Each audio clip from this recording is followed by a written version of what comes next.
That's right. It's the inevitably nonsensical, yet hopefully enjoyable, after-movie diner. If you enjoy the show and have pursued the recommended treatment from your medical providers, why not support the show on Patreon? Over at patreon.com/aftermovie diner. Rate and review the show wherever podcasts are found and rating and reviewing is possible. Even a 1-star review provides useful insights on exactly the sort of petty-minded and wretched individual who negatively reviews free entertainment they do not need to be consuming. So, without further dribbling, please put down your lemon meringues for the one, the only, John Cross. All right, well, this was something I did not expect to happen. What's that? We are doing an after-movie diner episode in an actual diner. Ladies and germs, season 3 is blowing up already. Well, this episode 2. Well, this might be episode 2, it might be episode 3. I don't know how I'm going to put them out because we're going to record 2 episodes. That's today. right. That's 2 right. episodes. That's right. That's Jim, right. how have you been, sir? I've been all right. Good. Yeah. I mean, since episode 1. Since episode 1. Many things have happened. Many things have Things happened. have gone up. Things have gone down. Topsy-turvy, Yeah, things have gone up, things have gone down. We are joined by a third silent partner. My wife, Kimberly Cross, is here. Oh, don't say anything. Don't say anything. Hello. Hello. And we are in Theo's Downtown Diner, which is one of my favorite places on earth to have breakfast. It's a good one. It's a great one. I feel like I should just have my ham, egg, and chips, because that's what I people might go expect. to pancakes and the 2 eggs is any style, presumably, right? Yes. Why? What kind of style of eggs did you want? No. Like scrambled, but I don't know whether I should just get an omelette. Maybe I should get an omelette. Jim is literally I'm eating a hat. eating his I'm hat. eating a hat. Why I'm are you hungry. eating a hat? Because I'm hungry and I want to eat a hat. Yeah. It's hilarious considering the germs that must be on that hat that you are pressing into your face. Yeah, I didn't thought about that. Yeah. And yet you're something of a little germaphobe. I am a little bit, yeah. Yeah. Also, I wrote a new song this morning. I did. It was about bum faces. So, It was. and what about my arrival What to your about- house yesterday Yeah. inspired you to write a song about bum faces? Well, because you have a face like That's a bum. right, I have a face like a bum. Like a bum. Because he is Signore's bum face. I am Senor Bumface. Signor bum face. Senor Bumface McGee. What was the song? It was, I have heard about Bumface. Bumface. He's bum-facing all over the land. Why do they call him Bumface? This is the song. Because he's got a face like a bum, but he's also got a bum like a face. Do you have a bum like this? That was the Bumface song I came up with. It's pretty good, man. Thank you. It's pretty good. Thank you. Yes. Jonesy? Just a cup of coffee. Cup of coffee? Okay. Iced tea. Sweet. Oh yeah, English breakfast tea. And water for everyone. Thank you. So yeah, Theo's Downtown Diner in New Milford, Connecticut. Greatest town in America and greatest diner within that town. Yes. So we're really in the upper echelons of diner. And who'd have thought, Jim, Yeah. that we'd be back in a diner? Not the me. first episode of Not season me. 3, we were talking about what? The That's after-movie drive after-movie driver. Drive home. The after movie drive home. But it's not the drive home. We've already established this. Let's not go over old Okay. banter again. Yeah, right. You sure? Banter. Oh, I guess because for the listening several. Yeah. No, would it be like a month if you're going to do it like month by month? It'd be a Yeah. month old. They might have forgotten the banter. If I don't want to read it Gentle back. reintroduction of banter. No. The buttock cupping hand motion that you're making is unpleasant when I'm about to Right. eat. Gentle reintroduction of buttocks. The buttock cupping. The buttock cupping. The buttock cupping motion. Everyone Gentle knows reintroduction of buttock cupping. Yeah, I don't want to reintroduce buttock cupping at any point. Where people leave buttocks So, lying around. why are we doing this episode? What spurred us on to do this episode? You came in last night, I did. and you wanted to watch specifically I did specifically. a sanatorium and/or I wanted where mental somebody asylum. goes to a mental hospital. Yeah. And Is mental hospital still PC? Is there another way to call it? I think it's fine. I mean, it's something kind of like House Full of Nutters. I think it's fine. By the way, I don't think the Insanitarium was very PC. No, it wasn't. In its treatment of mental illness. Thank you very much. Can I get a little thing of rape as well? Thank you. Water? Can you ask for water? I did ask for it. Okay. It's coming. Okay. Yeah, you wanted to watch a movie in which a house full It was of very, very important to me, apparently. Apparently. It became very important to me very quickly. Yeah. That I wanted to watch a movie about somebody turning up at a mental hospital, Yeah. sanitarium, whatever, Yeah. and hijinks Right.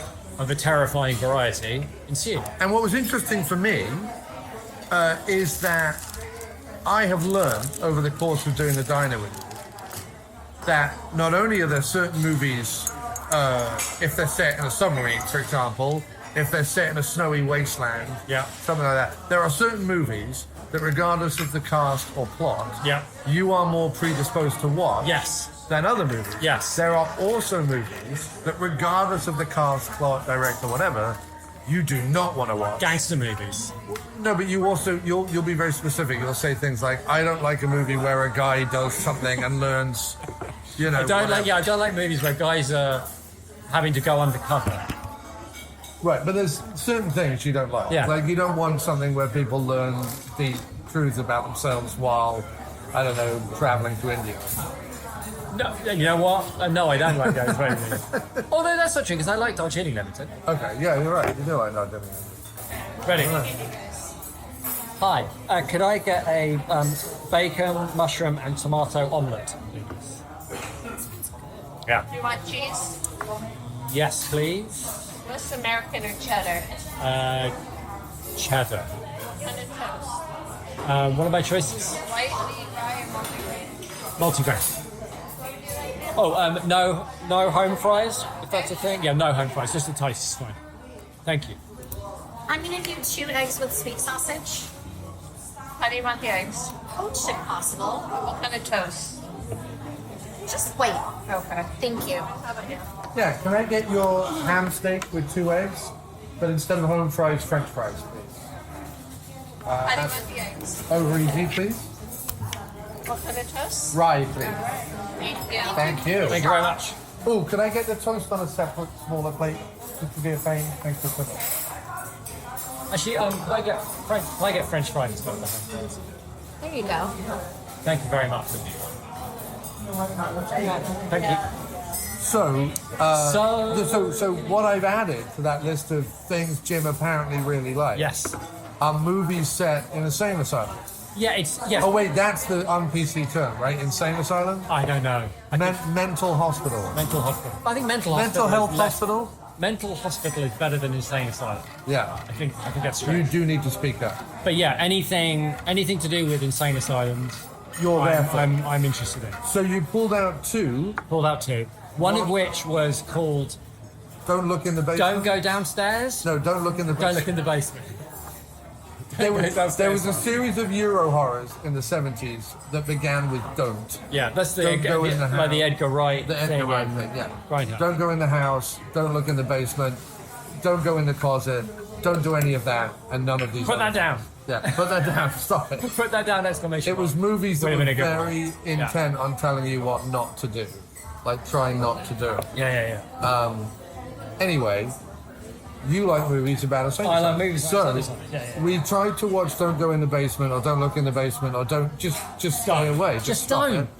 And you didn't like the quality of the DVD. Yeah, it was one of those ones where the DVDs is obviously just a bad VHS rip, and the quality didn't look good, it didn't sound good. Well, not only that, but they tried to put 4 bad VHS rips on one DVD. Yeah, they did, which was always going to be the problem, I think. So I wasn't super confident. 'Cause Pixelated to buggery. yeah, because those ones where they put loads of old movies on one, then the quality's not going to be good. Yeah. So instead, we pivoted Yeah. to And you discovered a movie in my collection I didn't even know I owned. right, I had no idea I which owned. was called Insanitarium. Yeah. And the reason we were interested is somebody goes, checks themselves into an insane asylum in order to rescue their sister, who is currently under the care of a mad Peter Stormare. Yeah. And throughout the course of the movie, they end up lost in a labyrinth on the run from Peter Stormare created cannibals. And we thought, well, that sounds pretty good. Yeah, we thought, let's have some of that business, because who doesn't want a movie where... Peter Stormare created cannibals, chase people through a labyrinthine insane asylum. Yes. Everyone That sounds like an amazing movie. It sounds like... Which is sort of what happened. To be fair to it. To be fair, it did do what it said on the It's tin. just the labyrinth. We weren't expecting so much running past exit signs while looking for an exit. Yeah, that's... Which is one of my favourite bits of the movie, is how often you and I kept going, there's an exit right there! Exit. Keep going, oh no, they've turned left. They've turned where left. the door clearly says exit. There was literally a scene where you and I, we saw them running down a corridor towards an exit. it. And we go, there you go, there it is, right there, it's got exit above it. And then they turned left. No, so close to the exit that you're apparently desperately looking for. So, this movie is directed by Jeff Buhler. Which sounds like a name. Buhler. That sounds like a name that you would make up for Scandinavia. It's exactly a name. It reminded me of... I didn't realise it from last night, but that is a very Scandinavist name. Jeff Buhler. Jeff Buhler. This is the way you would say Buhler. So Jeff Buhler, who, for Andy Lunn, who's probably the only listener we have left. Hi, Andy. For Andy Lunn, hey Andy. Andy, think of Buhler as the 2000s Kurt Voss. So if Kurt Voss is the 90s Kurt Voss, Buhler is the 2000s Kurt Voss. And actually, I have to say, we probably found that Kurt Voss fares a lot better than Buhler does. If nothing else, because Kurt Voss at least tries to write wanky dialogue, whereas Buhler just writes bad dialogue. What I don't get about Buhler more than anything is, he's obviously stolen a career. Because he can't write. This has got some of the worst dialogue and exposition and plot I've ever seen. Yeah. He knows how to... I will say, we will give him next. He knows... That's why she gave me decaffeinated. That's why it's weak and awful. Go change it. Yeah. Shit. No. I'll do it. No. Don't you do it because she'll hate you. Is it my face? Yeah, it's your face. Small pause here while John Cross goes to the diner thingy counter and tries not to get somebody to hate him when he asks for a different kind of tea. Don't know how it's working. Can't see the lady's face and how much scowling is going on. Some scowling. Yeah, oh, that's a big scowl. Oh, no, they're looking for the tea. Looks like they're saying they don't have any tea. It's all of a sudden there's no. No, people don't want to be caffeinated. Not with tea. They don't want to be caffeinated with tea. Oh, he's fine. He's doing that thing where he's... Is he dancing? No, he's being friendly while at the same time being puzzled. Isn't that always the way? Yeah. What's that? Well, it's just that you're doing that thing where you're being friendly while at the same time being puzzled. Yeah, that's my general approach. Yeah, I know. It's very effective. That's great. Anyway, welcome back. Thank you very much. Insanitarium. Do we want to talk about it? Yeah, we do. So Jeff Buhler, famous for making Midnight Meat Train, which is you know how all famous people start off in horror movies? In some way or other? It was an early Bradley Cooper. Yeah. But it also has, much the same way as Kurt Voss films, which is only an Andy Lunn reference, is that it has what I would call like Mad Libs casting. In other words, yes, you've got Bradley Cooper, but you've also got a bunch of other B-movie and second-tier names that you go, who pulled those names out of a hat? Mm-hmm. Well, jump forward to his second movie, Insanitarium. Midnight Meat Train was based on a Clive Barker story. And all the other stuff, because we looked Jeff Buhler up, that he's written subsequent to Insanitarium, has been based on much better writers' content. Or even people who can write. Right. Of which Buhler is not one of them. Of which Buhler is not one of them. Buhler has handed over pieces of paper with words on them. Yeah. But I would not describe it as writing. Insanitarium, however, I think I'm right in saying, He wrote and directed. is the only movie that Buhler both wrote and directed. Because he didn't direct Midnight Meat Train, he only wrote it. Oh, interesting. And he wrote it based on a Clive Barker. And then since then, he's written a bunch of Stephen King stuff. He's written a bunch of Clive Barker stuff. He's written a lot of remakes to stuff. Like the Pet Sematary remake. Jacob's Ladder. That was his. A Jacob's Ladder remake that I didn't even know happened, which is mad. But they're all based, essentially, on other better writers' stuff. In Sanitarium, this is pure Buhler. It's unfiltered Buhler. It's Buhler to the max. It's Buhler to the max zone. Buhler plus. And what we learned is while Buhler is, I would still say only average, but his forte seems to He be... knows how to pull off a special effect. Not just the look of it, but the shooting of it. Yes. To make it effective. Yes. As a scare. Mostly as a scare, I think. As a reveal or a scare or a, like, sort of a jump. Well, you're really only talking of about the cat sequence. No. Because the thing where when he puts the patchet in the guy's face, like it's almost like a jump scare crossed with a special effect. Like it's a way of doing like a gross out special effect in a sudden way that almost acts as like, kind of a way. What this feels like to wildly hypothesize. Can I be one of the guy in the ones cage breaking her arm? That was a very like sudden, like, no! Well, it wasn't very good, but yes, it was sudden. If I could be the one out of the two of us that wildly hypothesizes this. Whoa! Yeah. So I'm going to wildly hypothesize. I'm going to say that he was working with a special effects guy on Midnight Meat Train. Yes. And while whoever directed Midnight Meat Train was pulling Bradley Cooper aside and explaining his fucking motivation or whatever Bradley Cooper needs, that Buhler and the special effects guy huddled in a corner and went, I would love to do a movie where we just explore your special effects. And the special effects guy goes, oh, okay. And they hashed out some, well, we don't want to do a zombie film, but what if we do like cannibals? Okay, cannibals. But how do we make cannibals like the zombie film? What I like about I think they kicked around. No, I agree. But I think what I like about it, the more the movie went on, the more I sort of liked it a bit. And one of the things I liked about it is it's almost like a prequel to zombie movies. It ends up being, actually, kind of. Well, I tell you what it is. It's like a prequel to like 28 Days Later. Yeah. Not a zombie movie, because I still claim that a zombie movie is a living dead thing. Yeah. These people don't die; they get infected. Yeah, that's true. Yeah. Yes, and they run fast and they bite, whatever. But this is a prime example of where Buhler is fucking insane. Right. If you want to do, well, where do people get infected with stuff? Oh, hospitals. Okay, great. Oh, and we can have a mad doctor. Oh, I know Peter Stormare. Have him on. We're already on for a winner. We're already rattling along. Mad Doctor Peter Stormare, hospital, infection, here we go. It was Bueller's idea, though, to make, what was the name of the drug that he was giving the patient? Orpheum, that's it. It's so bad.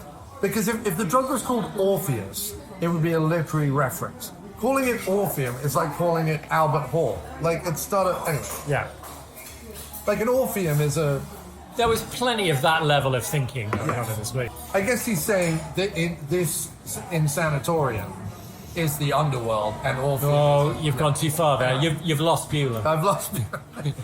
He's zoned out. Buhler's zoned out. So anyway... Orpheum, the drug that Peter Stormare is giving mental health patients, some of whom are very severe. You don't need to be PC. They're mentalists. Okay. Nutters. Crazies. He's injecting nutters. Some of whom, by the way... He's injecting nutters with cannibal juice. Yeah, that's what he's doing. It doesn't do anything else. No, but hang on a second. It just turns it together. But let's be clear about this. Yeah. The reason why it's zombie adjacent is instead of him injecting them with like a medicine that simply went into their bloodstream and that's it, he's injecting them with nanotechnology. Oh yeah, I kind of missed that part. Right. And what it means is that essentially like tiny nanobots or whatever they are going throughout. That's why their eyes turn white. Right. That's why that blue crystalline thing, because the nanobots have taken over your system. And that's why if you get near the blood of an affected person, the nanobots transfer to you. Yes. But because Buhler, instead of just going, it doesn't matter, it's a disease, people can catch it, he went, nanobots? Nanobots. That's the whole movie is full of like, how can we pack as much bullshit and what's the word I'm looking for? References, tropes. Yes. every single trope you've ever thought of when it comes to the insane asylum is in there. Right. You've got the circle of people, Right. With the nurse, where the lead character is forced to relive their painful trauma. Right. That's how their backstory is revealed. You've got the security guard / kind of like muscle, as it were, on Right. the floor, who's also like abusing the female patients.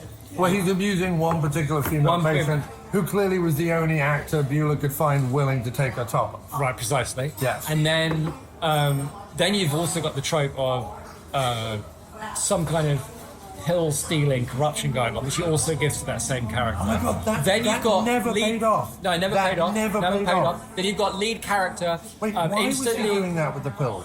There was no reason. There was no reason. Buhler didn't tie There that was up. no reason. That was a loose knot. Well, it's only because he needed. Other trope is lead character becomes instantly best friends with friendly but nutty guy who's been in the asylum for a long time and knows how it works. Played by the guy, by the way, who is about to star in HBO's Big Bang Theory ripoff. Right. So-and-so saves the...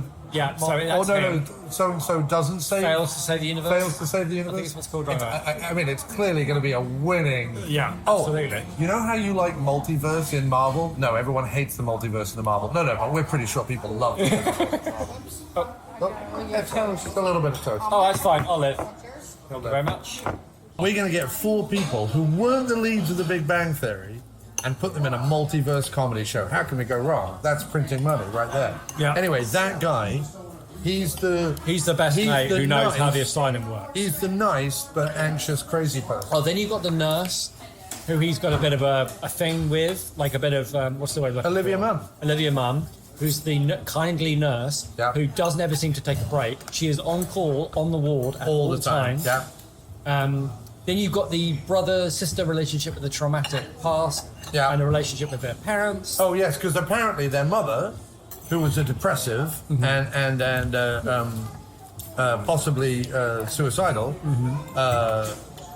she went to a hospital Yeah. where, for no explanation, apparently they just cut her up, which is not a thing you do with mental. Yeah, that was one of the lead characters' main fears was, no, they're gonna. We can't put my sister who tried to, and again, trigger warning for suicide and stuff, conversation, but we can't put my sister in a hospital designed to deal with mental health people, because in hospitals designed to deal with mental health people, they cut people They're up. going to cut you open. So no, no, no. They don't do that. No history That's in the not history a of thing mental that they health. do. So should we briefly recap the plot? Yeah, we'll try. It's so baffling. I already feel like as we're trying to unravel it, that it's just unraveling before my eyes, such as Bueller's complete lack of grasp on. Right, I'm gonna go for it. Try it, dude. Try it. It's very hard, but try it. Right. Man and woman. No, wait. Let me start again. Brother and sister. Yeah. Their mother dies Yeah. in some kind of mysterious mental health related circumstances. Yeah. Sister takes it badly, tries to kill herself. She gets sent to a mental hospital. Yeah. Man But it's still not sure if Man that's easy. Yeah. tries to make a phone call. Yeah. Can't get in contact with his sister.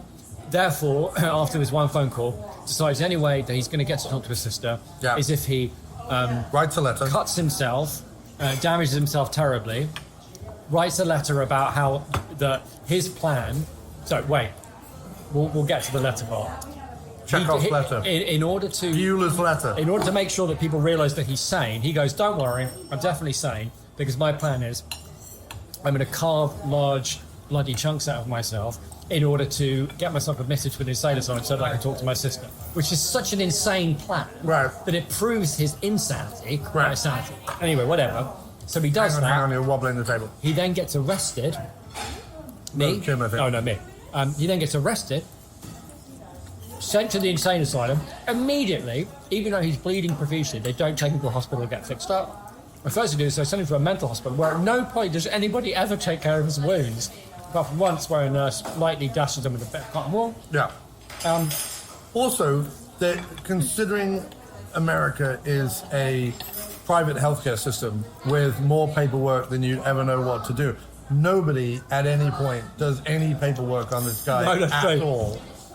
No, that's true. Despite how much they have paperwork, they don't do that. So, the first thing you do is they send him to the maximum security wing of the Insanitarium. Of course you do. Yeah. That's where you're going to send your new patients. You're going to send them to maximum security, which is, as Crossy spotted, a set from Buffy the Vampire Slayer. Yeah. Which is especially hilarious because the maximum security prison is meant to hold in these incredibly violent, insane offenders. Everybody has a nice big glass door. Yes. It's just a glass door that keeps them from... Later on in the movie, they go to, what's it called? Solitary. Mm-hmm. And Solitary has big metal doors. Big metal doors. With tiny windows. With locks, with keys you can't find immediately. Like they're the only doors in the whole building that don't operate on a keycard system. Which, by the way, the maximum security does operate on the keycard system. With the same number.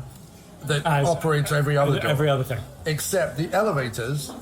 We'll we'll build up to the elevators. That's my favourite line in the movie. And Solitary, right? Which, by the way, you don't put depressives in Solitary. No. That's not a thing that you would ever do. No. Right? Also, you wouldn't have a hospital that would have dangerous serial killer, psychopath cannibals in the same building as depressives. As violently insane criminals. No, as depressives and anxieties and whatever. Yeah. Right. Yes, good point. So anyway, he goes to Insanitarium. He gets taken to the maximum security wing where nothing really happens, and he gets taken out of the maximum security wing. Well, we are introduced to Armin. We are introduced to Deep Space Nine's Armin Shimerman.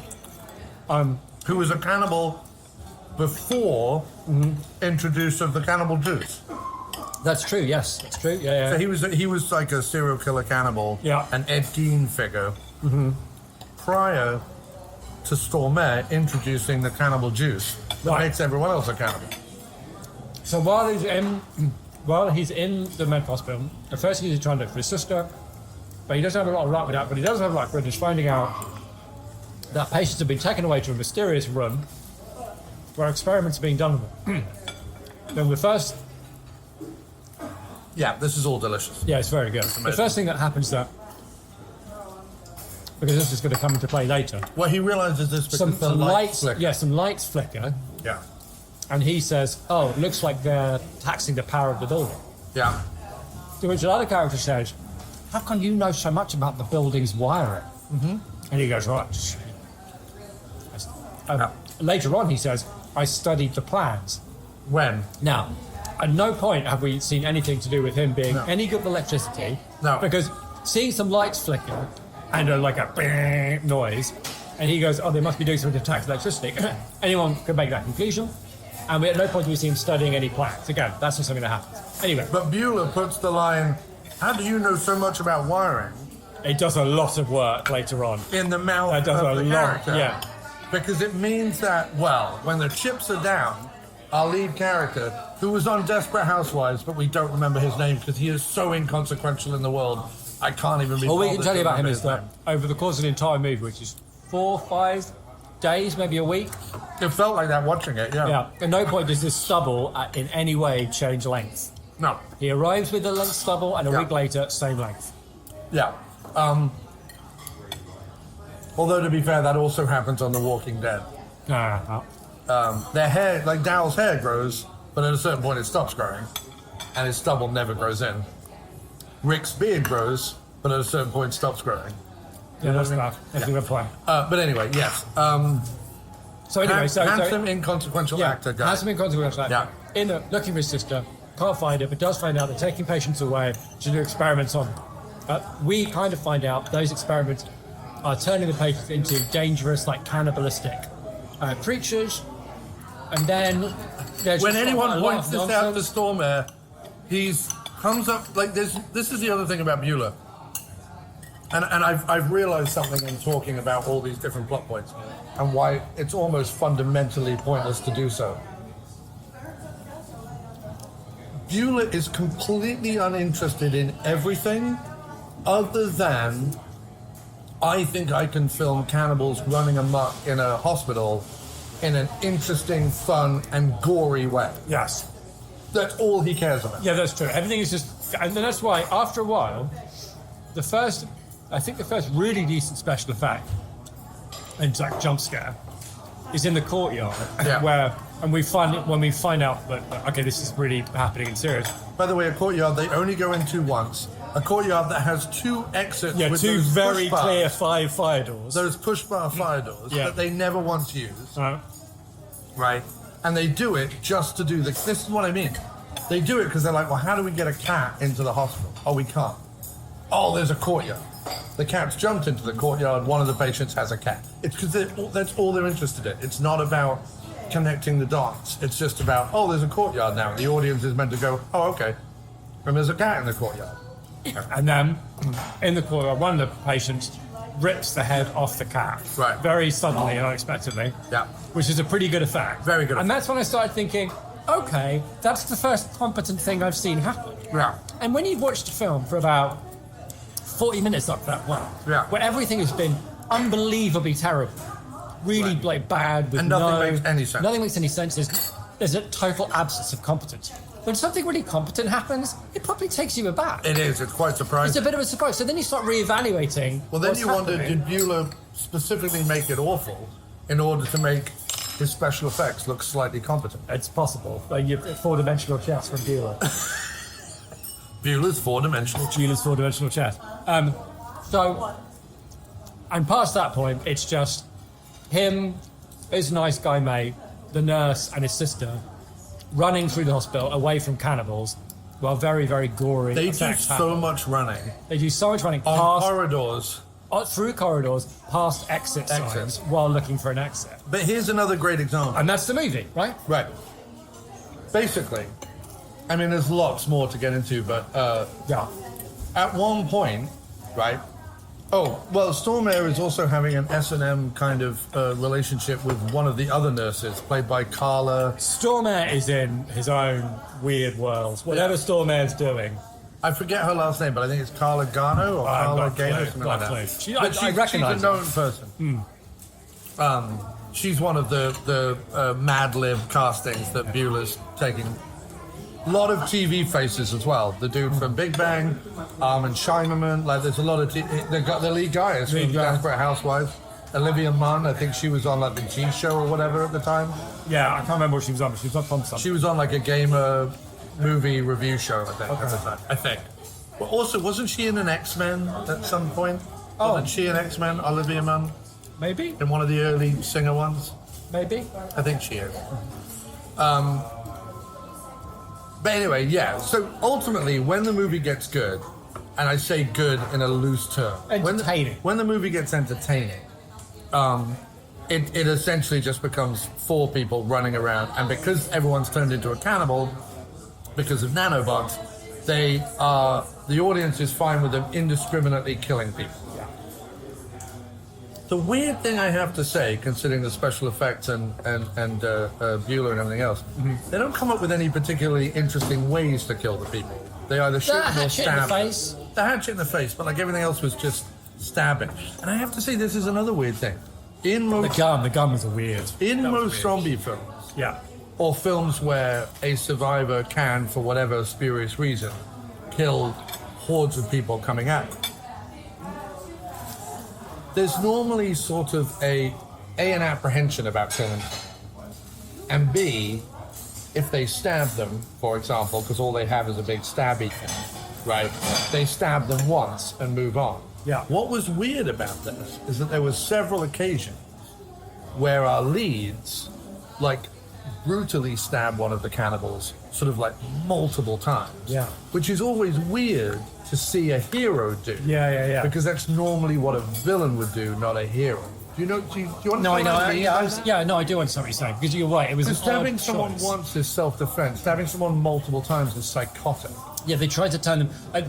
There was another key line. Like, the script was meant not to entertain, but to justify later special effects. Right, exactly. So in that case, at a certain point in that whole sequence, he says something like, "Oh, well, they're not even human anymore." Exactly. Which means it's totally fine to stab them over and over again in the eyes. Buhler has decided. He's decided that movie screenwriting can be, and you and I both agonized over scripts, and I bet one of the things you've agonized over, as have I, is how do I convince the audience of moving from plot A. Right. Let everything come out here. Really good. Delicious. Wonderful. Everything's fantastic. That's it for me. I think that's great. Thank you. Thank you. Thank you.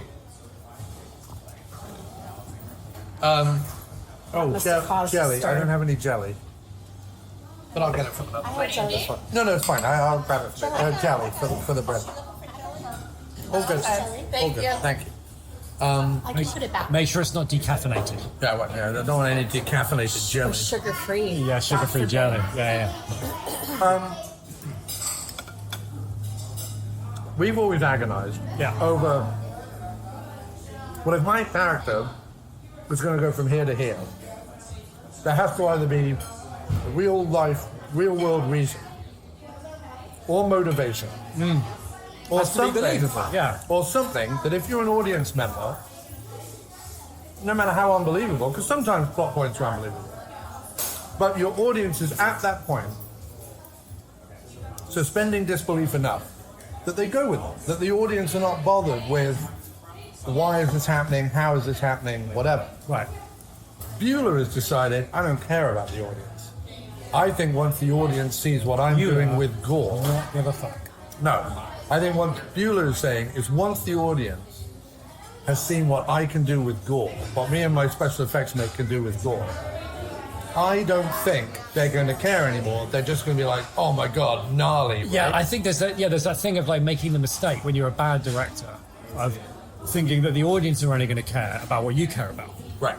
But As if the things that gave them their weight and their stakes were actually carefully crafted so that when the scare happens, part of its emotional weight and effect is based on the groundwork that you've done leading up to that point. Right. Buhler doesn't do that. Buhler does not do that. Buhler has decided... is a fucking idiot. He is. But Buhler has decided that once the sister goes into mental hospital, they won't let me see her, they won't let me contact her. That line is enough for me to go, well, what you should do is carve holes in your chest and run around the park until someone happens to pick you up and happens to put you in exactly the same insane asylum as your sister's in. No explanation for any of that, right? When in the insane asylum... It does help, I think, which you and I spotted pretty immediately, is that if you realise that the lead character is unbelievably stupid... Unbelievably. Really thick. Catastrophic. Then it makes sense. Yes. Almost to the point where he should be in an insane asylum. Well, that's what we thought. He's dangerously stupid. But this is the other thing that Buhler is playing. In fact, he caused a zombie apocalypse. He did.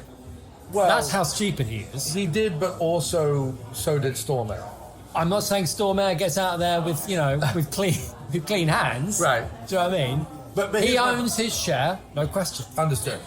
But I'm just saying that's the level of stupidity we're talking about. It causes the end of the world. It does, because he could have almost done anything else at any point than what he chooses. Like, for example, calling the police, who would then investigate, find out what Stormare's doing. Yeah. No end of the world. Right. What I want to get back to, though. Yes, sir. Is, I need my hero to know wiring. Let's have a line where his new friend in the asylum goes, wow, you must know a lot about wiring. Right? I need my hero to be able to open and close doors at will, based on fiddling around on wiring. In other words, there's that movie thing. Again, it's a trope. Right. Where you take the front off a mystery electrical box, expose wiring, fiddle with the wiring, and hey, presto, you can get that box to do what you want. Whatever you want it to do. Because that's how security works. That's how wiring works. That's how wiring. I don't know if you know this, but that's how wiring works. Yeah. This is all, by the way, leading up to easily my favourite line, but also of a movie in 2026. However, for example, Peter Stormare is creating cannibals with nanobots. Just that sentence alone is idiotic. But when asked why, instead of fully explaining it, he straps his nurse to a shelf, puts her panties in her mouth, and has sex with her. Yeah. Which apparently then establishes an S&M relationship hitherto we didn't know was even happening. And if you're Buhler, that counts as exposition. That counts as exposition. Right? Should I do some exposition, or should I have a weird sex scene? When they want to keep people trapped in a hospital, despite the fact that the emergency exit signs are still lit. Very much makes on. me think that if an emergency exit sign is lit, you would be able to use the emergency exit. Yes. More fool me, Jim, because there is one line of dialogue, literally one line of dialogue, where she goes, no, the electricity of this building is designed that if you turn the electricity off, everything shuts down. Everything shuts down. Which, by the way, that's a health code. Off. That's a health code violation. That's a fire violation. There's all sorts of violations. Massively illegal. Doesn't matter. But even if that was, Stormare's even if that was true, outside. even if that line of dialogue was true, Right. then there should be no electricity, Right. of which there is lots. Of which there's lots. Loads of electricity. Yeah. Especially the bits that need to be well lit. Yeah. And there's even emergency electricity because the emergency exercises are all out. So, after that, he goes, well, what about windows? Now, the whole building, Jim, has reinforced windows and steel. That she doesn't even explain what the steel's doing. She just goes, it's reinforced windows. It's see-through steel. It's transparent steel. So Buhler has gone, whatever niggling thoughts the audience might have about why any of this is happening. These no fun killjoys poking holes in my movie. Holes in my movies. I'll show them. I will write a single line of dialogue, which, by the way, none of the other characters question. No, but what we're building up to here is my favourite bit of the movie. You can talk about it, Jim, because it was phenomenal. Which is that we've established that he's able to open and close doors at will by taking the front off the box and fiddling around with the wires. Right. But at a certain point, the plot demands that he can't open a door. An elevator. Because It's an elevator. That's right, an elevator. Because cannibals are coming. Yeah. And even though I couldn't get over the fact that the people holding off the cannibals are like the weak, nerdy people at the party. That was his the only mentally ill cool bit in the whole sister movie, yeah. and the nerdy guy. And the so-called hero is the one fiddling around with the wires. Yeah. When they ask him what's taking so long, he says, "This is different wiring." This is different wiring. Which I think is easily one of my favourite lines because it's so brilliantly I don't give a shit. I don't give a shit. Don't care. It's just that the plot demands that we don't get into the elevator straight away. Right. We've established that all he needs to do to open anything is take the front of a box and fiddle around the wiring. Yeah. So what is it that's stopping them from doing that this time? Elevator wiring. Different wiring, mate. Different wiring. Different wiring. Different wiring. This is unfamiliar. I only studied security door wiring, not elevator door wiring. Even though at no point has anybody taught any stage about studying wiring. Also, he looks at a flickering light and says, something might be overtaxing the electrical system, and as a result, he can open any security door because of its wiring, but not elevators. Yeah. Because that is different wiring. And from now on, at any point in any movie where something happens that doesn't really make sense, I will say to myself, it's different wiring. And that's when it just... That's also, when it... by the way, if you turn off electricity to a building, the wiring, different or otherwise, mate, You're right. doesn't work. You're right. You're totally right. You can't turn off the electricity but go, by the way, if you fiddle with wiring. But that's the moment when it stops being a mistake to watch the movie. Yeah. And when you watch the movie where it's like, where there's an excuse like, oh, this is different wiring. Yeah. And then you watch characters run around, look at a building, looking for an exit, while in every single shot, running past a clear, brightly lit exit sign, while being chased by cannibals, like ripping guts out and doing like pretty good special effects. Right. It's impossible not to enjoy it. I had an enjoyable experience. Was it good? No. Absolutely not. No, it was an enjoyable experience. But here's... I highly recommend and I almost have renting Insanitarium and just fast forwarding to the last half hour. There's part of me that almost has to, as someone who agonizes over script points. Yeah, you mean like chapeau to Buhler for not giving a shit. Why chapeau? That means hat. It means hats off. Oh, okay. Oh, okay. A tip of the hat too. Okay. I like it because it's kind of a fun. I think it's like caught on a bit. People say chapeau too. What you're just saying though is hat. Yeah, I know, but tip of the hat. As someone who's definitely agonized. Praise to Buhler for not doing it. Look, I'll take it maybe once in a script, twice in a script. But him just going, any single time the audience might be going, I'm sorry, what? Which is all the way through the film. Yeah. Almost consistent. Just have something else happen. Just, A, have something else happen. and B, have any character, doesn't matter whether it's relevant or not, have a line of dialogue where they go, well, I've studied the plans. It's different wiring. Yeah. When he shuts down the electricity, nothing after works. a while, after like 20 minutes, It 30 has an minutes, accumulative effect. you start, just say, well, if you don't care, why should I? So, well, that's a good point. And also, after like 20, 30 minutes, you start noticing, I suppose at least it's not stopping. There's not a thing where in Buhler bad can't movies, stop, mate. Buhler can't stop. But in some movies, they don't sit around and in talk, some movies they don't care. They just sit around and talk, or they walk around the woods or whatever. This is just yes, it's like trope after trope after trope after trope, but it doesn't stop. And yes, it makes no sense, and there's no narrative through line, but it doesn't stop. No, but It does, and here's what I kind of admire about it.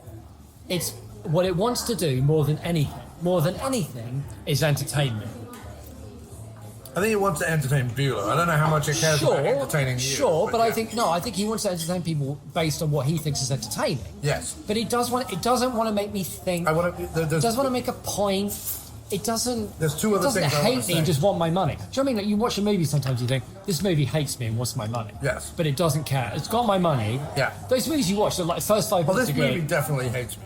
But no, you know, like sometimes you watch a movie, the first 5 minutes are good, and then the rest of it is awful. Yes. Because they've got your money and they don't care about anything else. Yes. This does want to entertain you. Yes. And it's impossible not to be a little bit. What you're charmed saying by is that. this doesn't have action and or horror movie sequence in the first 5 minutes and then nothing And then for nothing. like an hour. Yeah, people Right. talking, walking around the woods, whatever. It does keep going. This has nothing. And it for doesn't have 40 much of a budget, This but has nothing with the for budget that it 45 has, it minutes. spends wisely. This has nothing for 45 minutes and then 45 minutes of insanity. I would Now, rather they reuse an old Buffy the Vampire Slayer set if it means they rip the head off a cat. Yes. You know what I mean? Here's two things I want to say, Jim, while we wrap up. Okay. And I eat my jammy toast. Your sugar-free jam. It's not sugar free. It's As fully far as you sugar know. jam. As far as you know. So here's something that I want to. Also, by the way, we're recording this on the 15th anniversary of the Afternoon. Happy birthday, man. Thanks, man. Happy 15. Been doing this for 15 years and have not been able to find Not anyone consistently. who cares. Anyway, it's fine. It's wonderful. No, people do care. It's wonderful. People Thank do you. care. See how I don't care. See how she said. But people do. She understands that. No. Great. This is the best thing about Kim. Not only is she hilarious, but that is her. No, she comes right to my support. She comes right to my support. She goes, "That's not true. People care." And then cuts you off. it. Then cuts you off the But knees. you see, but that's what you would do. It's a hug and then a cut. But that's what you would do, which is why I think we all that's get true. on super well. True. So two So things. you hug then cut, and I cut then hug. So two things on this. Yeah. It's all together. Yeah. In the first 30 minutes of the movie, I made the point to you that the dialogue was a lot like a lot of the student films I watched Yes. when I was at college and then Yeah. later university. Yeah. Which is that people believe, because conflict is interest, apparently, Everybody's That grouchy in every this movie. character- Everybody's grouchy. has to be angry with each Yeah, other. yeah. So all the scenes at the beginning, all the dialogue scenes that are normally reserved for character building and exposition, he just uses them for everyone to be completely irascible with each other and angry with each other for for zero reason. Like there's no reason for any of the anger. And after about 10 minutes of that, I was like, I don't know that I can watch a whole movie of this. And I think what Buhler was subtly doing, I wasn't aware of this, but what Buhler was doing is like, oh, you're going to get really annoyed with everyone's angry about stuff, and then I'm going to cover everyone in blood, and you're going to forget that they were ever angry. I'm coming round to the fact that he can't write. He can't write anything. He's got no idea about structure No. or flow or stakes Unless it's or based on, tension. unless it's based on a better writer's story. Yeah. But he does want to entertain me, and he knows how to budget. Yeah, but I'm going to come up with my last point is a negative point, but it's to do with horror as a whole, and I'll explain what I mean in a minute. Okay, fair enough. Well, then I would like to conclude by saying, Yeah. when we put this movie on, after about 20 minutes, I thought this is a massive mistake. This Yeah. is bad. 'Cause everyone's the just dialogue is arguing with each terrible. other. No one knows everyone's why. grouchy. But at the same time, we kept watching. Yeah. Whereas it's very easy for me to go like, no, and you've seen what it's like. It's very easy for me to say, no, that's it for me. I'm bored. This is stupid. Let's stop. Right.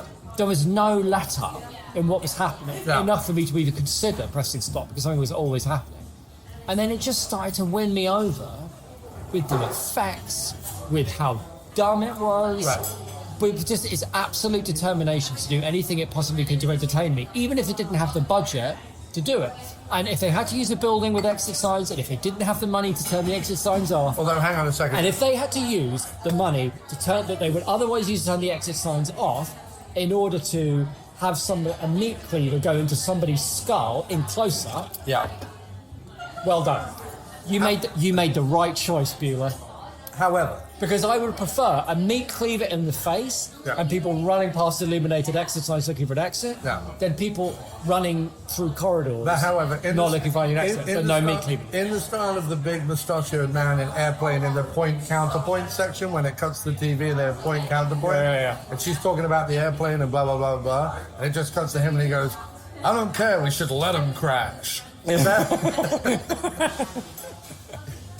To be that guy for First of all, because I hear what you're saying, and yes, as a putting on a DVD with Jim Wallace in my basement and watching this movie, everything you're saying is completely right, and I don't begrudge any of it. However, from someone who genuinely cares about movies, but also cares about independent movies, you give anyone... we can blame Bender-Spink. Bender-Spink, but you give... Well, let's not go down that rabbit hole. I'm just trying to make this point in the movie. Sorry. You could give almost any other independent writer-director that I could name. This budget. This cast. And this special effects guy.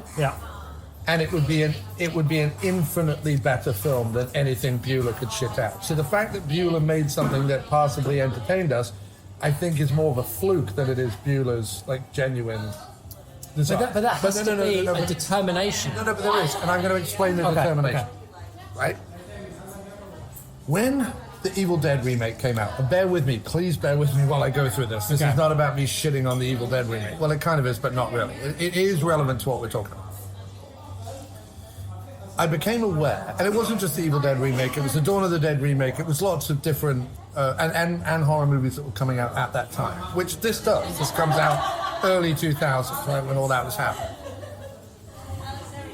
There was a thing with online discourse in the horror community that pissed me off, which was the idea that, talking about thinking the audience is dumb, a lot of these remakes, but specifically the Evil Dead remake, was sold on the back of it's gnarly, it's gory, it's gross, it's this, right?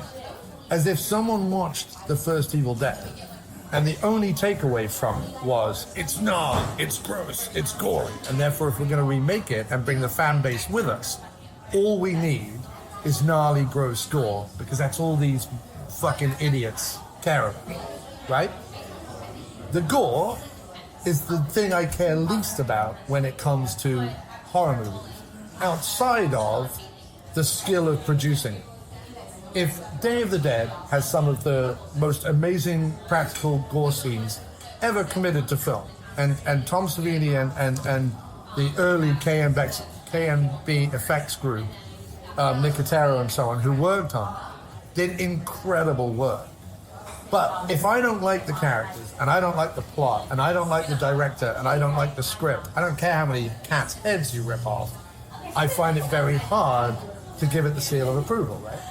However, there is a discourse where, in modern horror, and I'm not talking about elevated A24 horror, I'm talking about this kind of horror that gets shit out onto DVD, or remakes, of which Buhler has unsurprisingly been a part. All Buhler's done since Insanitarium is remakes, and he hasn't directed many of them, he's just written a lot of them, because he's a script doctor. He's an adapter, he's not a writer. Hack. Right. A reliable hack. The mentality that as long as we splash enough claret on the walls, these mewling monkeys will lap it up with a spoon. Nice alliteration. Thank you. Newton mewling monkeys. Meaning the audience. Top work. No, I know what you meant. That, as someone who genuinely loves the horror genre, predominantly because it was a place of great ideas. Sci-fi and horror, even though they are fringe genres, are the genres of ideas. That's what they are. They're like all other rom-coms, action movies, even dramas are all varied by the book. Horror and sci-fi can do whatever they want as long as the idea is strong enough. But there became a thinking where it was like, fuck the idea, as long as we slap a name on it or a person in it that people want to watch, and as long as we do enough gory bollocks, it doesn't have to make sense. Yeah. Right? Buhler, the reason why I'm not willing to give Insanitarium quite the praise that you're giving it, and I understand why, and I'm not disagreeing with you, No, I understand what you're saying. is I feel like he is at the nexus of that turn between thoughtful horror. Yeah, that's whatever. fair. And look, people are going to be screaming at me and go, what about slasher horror? They made like 100 slasher films where all it was about the kills and whatever. And I'm like, well, if you watched a bunch of slasher films, actually, a lot of the time it was about independent filmmakers going, well, as long as we make a slasher genre, we can make a movie. Because when you watch slasher films, actually it's not a lot about the gore. In fact, a lot of slasher films don't have a lot of gore in them. It's often not even about the kills or the monster. The atmosphere. Sometimes it's about the atmosphere, sometimes it's about we've got a bunch of friends together and the slasher genre seemed to be something we could sell. But there's different ways you can approach it, including tension, atmosphere, location. There's a lot of things that you can lean on to make your movie. And all I'm saying is, if someone had taken Buhler's script and this special effects guy, whoever he is, I don't know, or whoever she is, I don't know who the special effects person was. If you took Buhler's idea and the special effects guy and gave it to any other hungry indie director and said, we don't care so much about the gore because we know we're going to get that, but can you at least make all these characters like have a purpose and because this is the other thing. We're not talking about adding to the budget, giving the hero a backstory that makes sense. We're not talking about adding to the budget because it's just people in office rooms. Having at least a line of dialogue that explains why his sister, can't have visitors right now, or why the paperwork didn't show up on his name, or whatever it is. And I'm not saying like go down a rabbit hole of like the accounting of a hospital. I'm not talking about that. But like, if 10 minutes into the film I'm going, why was this idea of carving holes in your chest and running around a park screaming and pretending to be insane the only way you were going to get into this hospital? If I'm already thinking that, if it wasn't you and me sitting in the basement making jokes about it, you would have lost me. If I was in a cinema by myself or even with you or even with other people, 5 minutes into the movie I'm like, I'm leaving. Like I'm just not. So that's more my point is, yes, you're right. The second half of the movie is entertaining. It's dumb. It's ridiculous. It's Stormare is over the topping it all over the place. There's a guy in a cage for no reason who keeps ripping people's arms off. Like it's mad, and you go, okay, I'm quite enjoying how mad and dumb this is. I'm just not giving Buhler a pass because I feel like anyone else would have come up with a reason that I would have totally bought for the mad dumbness. And he never did because he hates me and he doesn't care about me, and different wiring is enough. Yeah, so I think different wiring, the Jeff Buhler story. So I think I agree with you,